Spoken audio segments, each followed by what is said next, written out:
Fábio Lázaro, fale sobre o Eterno Pereira. Eterno. A gente falou de novela, agora, né? O Pereirão, né? Sim, Pereirão. É o Pereirão. Que nesse caso não é o Já teve uma novela com o Pereirão. O Pereirão. Você já falou de novela? E não foi mexicana, hein? A novela do Pereirão era interpretada pela Lília Cabral, né? Eu não lembro o nome da novela, mas eu lembro que era interpretada pela Lília Cabral. Cara, o Pereira ele tem priorizado a Europa. Inclusive, teve negociações com o Torino, teve negociações com o Besiktas, da Turquia, mas essas negociações não têm avançado. A janela na Europa, ela, nas principais ligas, vai até ou 31 de agosto ou 1º de setembro, nessa faixa de data. O Santos tem monitorado, porque ainda não desistiu do Pereira. Sabe da dificuldade, sabe da predileção do Pereira pelo futebol europeu, mas está monitorando, porque é aquela história, né? Tá na área, se derrubar é pênalti. O Santos já manifestou, já foi até onde pode ir pelo Pereira, ofereceu um salário que é maior do que aquilo que o Santos costuma investir, apresentou a opção de pagamento da luva à vista, geralmente ela é diluída nos salários. O Santos apresentou a possibilidade de pagamento de luvas à vista, já que não faria investimento no jogador. É um jogador, mas Fábio, a janela de transferências fechou. Mas jogadores, sempre vão frisar que jogadores livres no mercado podem ser inscritos até o dia 15 de setembro. E o Pereira se enquadra nisso porque o contrato dele com a Udinese terminou no fim de junho, então ele está livre no mercado. Então o Santos monitora na espreita. Hoje não tem mais essa sangria desatada pelo Pereira. O Pereira era um jogador que o Santos gostaria de contar no momento que não tinha o Soteldo. Era prometido até a camisa 10 do Santos para o Pereira, agora tem o Soteldo. Claro que não são jogadores da mesma característica, mas a ideia era ter uma referência técnica. A volta do Soteldo ganha com isso. Mas se o Pereira estiver na área, o Santos sim ainda tem um interesse no jogador e monitora esses movimentos que ele tem feito na Europa. Se ele não pintar em nenhum clube europeu, possivelmente pinta no Santos até setembro. Tomara que não apareça nenhum clube dentro do mercado brasileiro mesmo, sabendo tanto dessa propaganda do Pereira, chegue na hora e coloque mais dinheiro em cima. Eu acredito que se ele tivesse um mercado maior no Brasil, já teriam outros clubes, né? A questão até mais da necessidade de um mercado. Você pode olhar, tirando o Corinthians que buscou o Rojas, nenhum clube do Brasil, que eu lembro aqui agora, buscou um meio articulador com poderio assim, de chegar e jogar, como seria o Pereira no Santos. Então eu acredito que dificilmente o Santos tenha concorrência interna pelo jogador. Tá certo, então, olha a tela do Pereira, né? Livre no mercado, meia central, 1,84 m, até alto para um meia, né? Sim, 1,84 m. 32 anos, passagens por River Plate, Udinese, jogou Premier Juventus, League. Jogou no Watford. E seleção da Argentina. Saber Carol, como é que está no momento, né? Você sabe aí, te agrada, é um jogador que te agrada, pelo que você acompanha, pelo que você tem aí de números, de informações? Dele eu não tenho muita informação, não. O Ivone, não vou mentir, não. Pelo que a gente vê de número, de mapa de calor, todas essas coisas mais frias, vamos dizer assim, é um jogador que me agrada. Mas a gente sabe que número é número e a hora H é outra coisa, né? Então é um jogador que eu não conheço muito.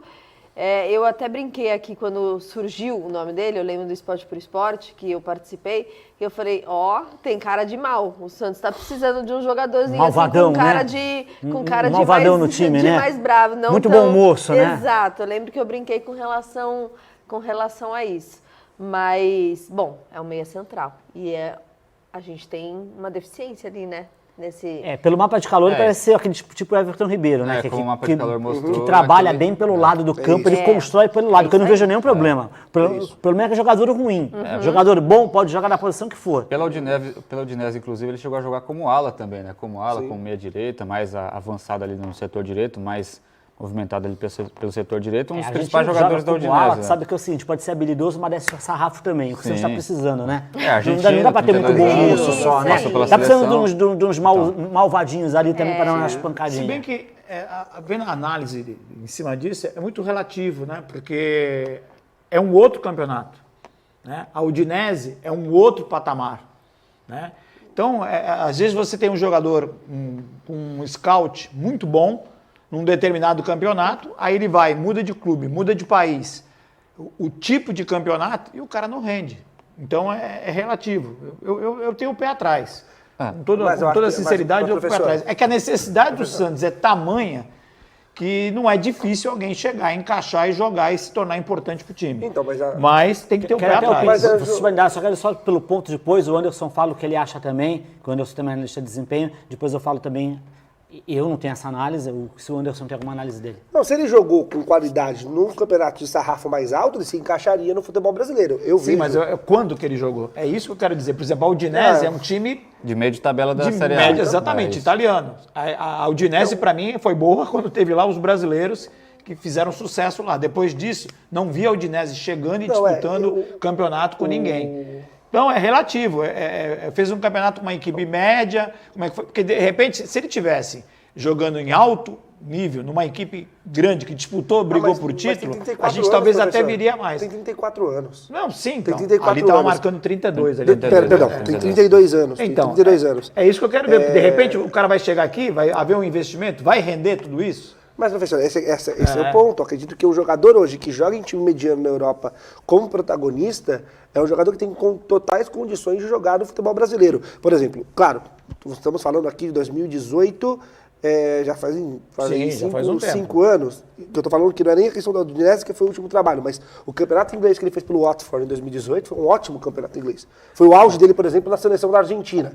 Eu acho que hoje o Roberto Pereira, nesse time do Santos, se encaixa assim com sobras. Só para exemplificar o que eu quero dizer. Eu, por exemplo, quando o São Paulo trouxe o Lucas Moura agora, eu tive ressalvas. Eu falei, peraí, o pessoal está pensando no Lucas, vai esperar dele aquele Lucas Moura quando saiu do São Paulo.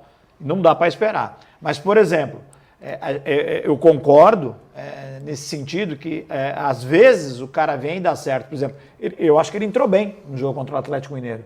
Eu acho que para o nível do São Paulo, do futebol brasileiro, eu acho que o Lucas Moura vai render bastante com a camisa do São Paulo. Como foi o Hulk. Todo mundo tinha dúvida do Hulk. O Hulk está até hoje aí, se bem que ele faz o golzinho dele de falta, mas hoje já é um cara que já está sendo bem melhor marcado.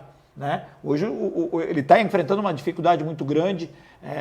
Já o Hulk ele já não está tendo a mesma facilidade que ele tinha antes. Mas é um cara que até o momento tem sido importantíssimo para o Primeira temporada do Hulk ele sobrou. Sim. Eu acho que esses jogadores que vêm da Europa, ainda que vêm já no momento de declínio da carreira, O Hulk veio da China ainda, né?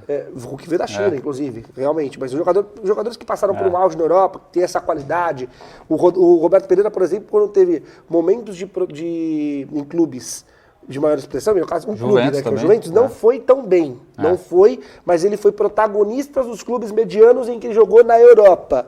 Se a gente comparar com a realidade do futebol brasileiro, e principalmente dentro do elenco mediano que o Santos tem, é um jogador que chega para assumir o meio-campo do Santos Futebol Clube.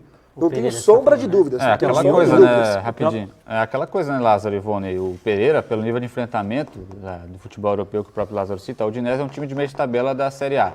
Beleza, mas o nível de enfrentamento da Série A, da Premier League, da La Liga, são adversários mais fortes do que adversários do futebol brasileiro, em sua grande maioria. Não dá para generalizar em tudo, mas o contexto é muito diferente, totalmente diferente, como o professor Aquino disse, mas não é uma lógica também, né? Porque no futebol não tem lógica.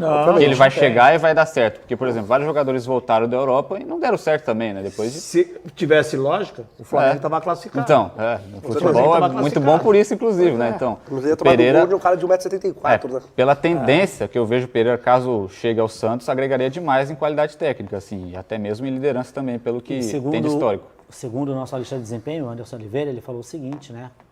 Que além de estudos que vocês falaram, né, do futebol europeu, se encaixa muito no esquema do Aguirre, porque ele gosta de jogar com os caras de meio campo, com maior altura, com maior porte físico, e ele está acostumado a isso. Mesmo, porque o que tem aqui hoje então, mas para analisar, já chegou o Jean Lucas, que é um cara também que não é pequeno. Não é um cara baixinho. No próprio São Paulo, do Aguirre, tinha o Hudson e Jusilei no meio de campo. E o João Lucas, ele joga por dentro. O Pereira já joga pelos lados. Sim. Se a gente pegar o time do Aguirre em 2021, tinha Edenilson pela esquerda. Sim, ele falou sobre isso, né? Edenilson e Patrick. Exatamente. Como ele gostava de ter o time. Então, Ele começa é um jogador jogando- que já vem, não foi nem pedido dele, não era da dele, mas se encaixa, e com qualidade, né? A gente viu aí o que em um jogo já fez o Jean Lucas logo ao chegar, a diferença que já não fez. E o cara tá parado 8 meses. Minha única ressalva em relação ao Roberto Pereira é o quanto ele vai entregar jogando no futebol brasileiro, sendo que ele sempre deixou claro que não queria jogar no Brasil, ele priorizou a Europa. Então o jogador chegar no futebol brasileiro um pouco mais acomodado, sabe? Porque ambidestro também. Não queria jogar aqui, vou chegar e aqui tem fama de ser cemitério de jogador. O futebol brasileiro tem fama de ser cemitério de jogador às vezes que vem consagrado, chega aqui, se encosta, não quer jogar. Então é o meu maior temor, meu único temor em relação ao Pereira. Não, então, é em cima disso que eu quero analisar. Se vier, veio porque não teve outra opção. Porra, e aí? Ele não priorizou o Santos em nenhum Foi a momento, última, sempre deixou claro, ele não priorizou o a Santos. última opção. Até futebol turco, né, também. Sim. Teve o Besiktas Pois na é. história. É que ele iria para um Besiktas, que é o Big Three do futebol turco, né? Fenerbahçe, Galatasaray e Besiktas. É.